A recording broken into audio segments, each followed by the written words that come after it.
ओम नमः शिवाय। फ्रेंड्स, आप सभी को महाशिवरात्रि की बहुत सारी शुभकामनाएं।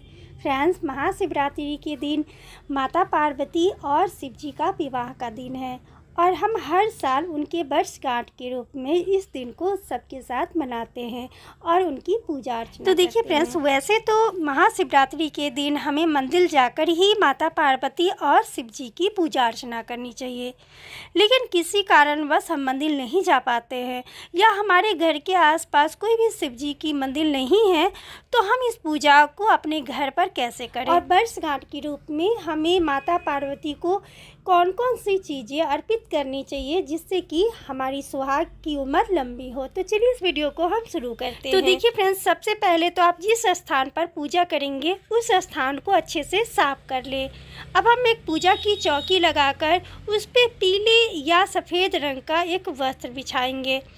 अब शिव जी को आसन ग्रहण कराने के लिए देखिए हम एक बेलपत्र का आसन लगाएंगे। उसके बाद आपके पास शिव जी और माता पार्वती की कोई भी फोटो हो या मूर्ति हो, आप पूजा स्थान पर रखेंगे। इसके बाद फ्रेंड्स, महाशिवरात्रि की पूजा बड़ी पूजा मानी जाती है, तो कलश की स्थापना करना उस दिन बहुत शुभ माना जाता है। तो आप कलश की स्थापना ज़रूर करें, लेकिन अगर आप कलश की स्थापना नहीं करना चाहते हैं तो आप इसको स्किप भी कर सकते हैं। बगैर कलश स्थापना किए भी आप इस पूजा को कर सकते हैं। तो यहाँ पर देखिए कलश, एक लोटे में जल भर लेना है। इसमें हम आम या अशोक के पत्ते लगा लें। एक कटोरी में चावल भर के उसके बाद हम इस पे एक दीप प्रज्वलित कर लेंगे। इसके बाद फ्रेंड्स, शिव जी को सबसे प्रिय अभिषेक करना होता है, तो यहाँ पर फोटो को हम अभिषेक नहीं करा सकते, इसलिए एक प्लेट लेंगे। प्लेट में हम बेलपत्र का आसन रख के हम शिवलिंग रखेंगे। अगर आपके पास शिवलिंग नहीं है तो आप मिट्टी का भी शिवलिंग बना सकते हैं। और जो शिव जी का जो जलधारा है वो हम उत्तर दिशा की ओर रखेंगे। जो जल है वो उत्तर दिशा की तरफ ही बहना चाहिए। तो यहाँ पर हम इन्हें सबसे पहले हम जल से अभिषेक कराएंगे, उसके बाद यहाँ हम पंचामृत से अभिषेक कराएंगे। फ्रेंड्स, माना जाता है कि विश्व की कल्याण के लिए शिव जी ने विष पान किया था। विष की वजह से शिव जी के पूरे शरीर नीला पड़ गए थे और इन्हें असहनीय जलन हो रही थी। तभी सभी देवीगण ने इन्हें जल, दूध सभी चीज़ों से अभिषेक कराया।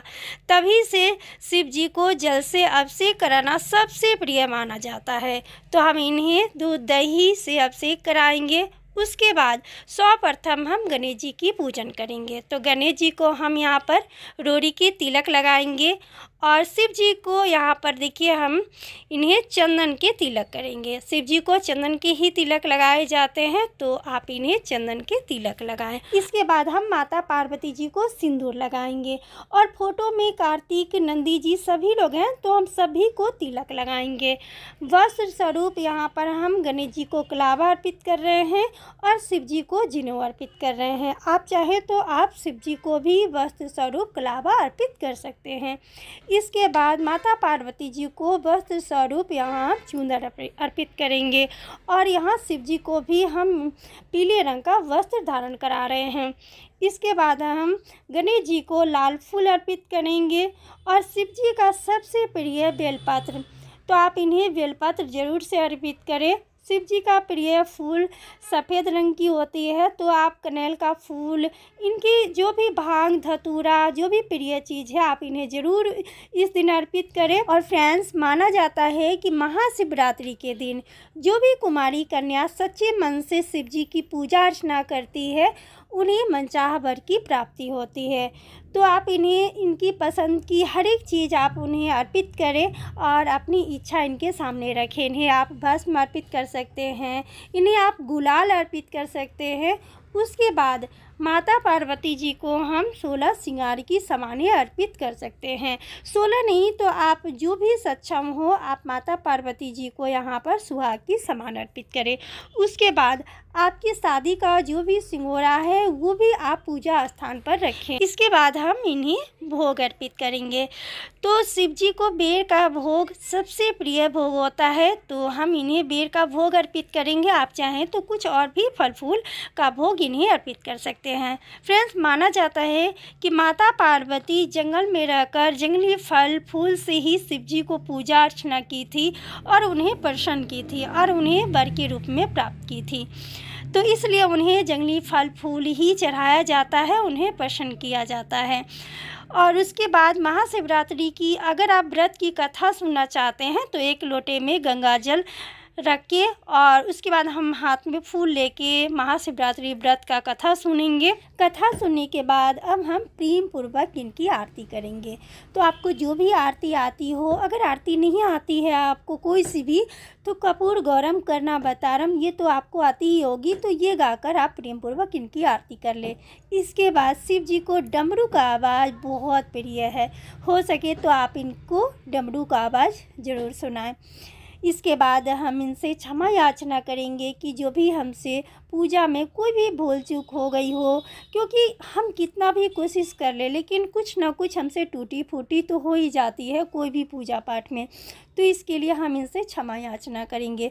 उसके बाद आपकी जो यहाँ शादी के सिंगोरा है, आप इसी में से गौरी माता को आप सिंदूर लगाकर और अपनी मांग में भर लें।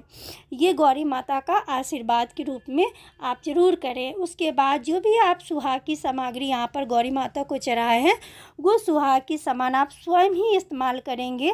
तो इस तरह से जो हमारा पूजा है वो संपन्न हो जाता है।